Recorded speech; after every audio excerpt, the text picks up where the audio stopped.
Deməli bir gün bir nəfərin maşını ilə şəhərə gəlirdim. Söz əsnasında məlum oldu ki, sürücülük üzrə idman yarışlarında yaxşı yerlər tutub.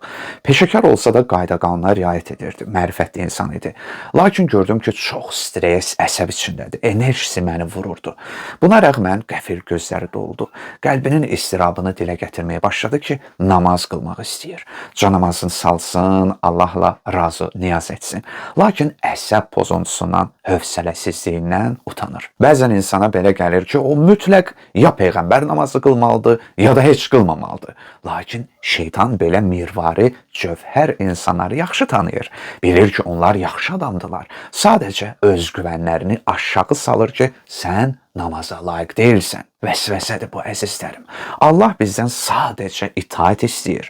Namazın keyfiyyət və məramı isə birdən-birə yox, tədricən məşqlə düzələn işdir. Utanırsan, tənbəllikdir, halın yoxdur. De ki, ilahi, hər şeyə rəğmən gəlmişəm.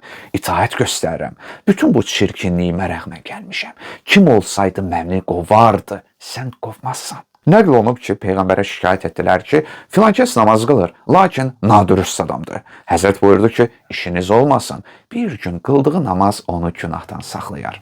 Əlbəttə ki, bu hamıya aid deyil, çünki başqa bir hədisdə Peyğəmbər buyurub ki, kim namaz qılsa, lakin namazı onu zahiri və batini günahdan çəkindirməsə, o bu əməli ilə nəinki Allaha yaxınlaşmaz, bəlkə də ondan uzaqlaşar. İmam Hüseyni də namazları günahdan saxlamayan insanlar şəhid etdi. Lakin daxilində təmiz və paçlığı qoruyanlar. Əgər namaz barəsində düşünmüsünüzsə, zehninizə gəlibsə xoş halınıza, deməli Allah bunu sizin zehninizə salıb da, sizi istəyir. Bəli, natamam namaz da müəyyən dərəcədə təsirə malik ola bilər. Məsələn, namaz qılanın təmizliyi, halal qazancı varsa, başqalarının haqqına hörmətlə yanaşırsa və s. Hə, bu gün alınmaya bilər.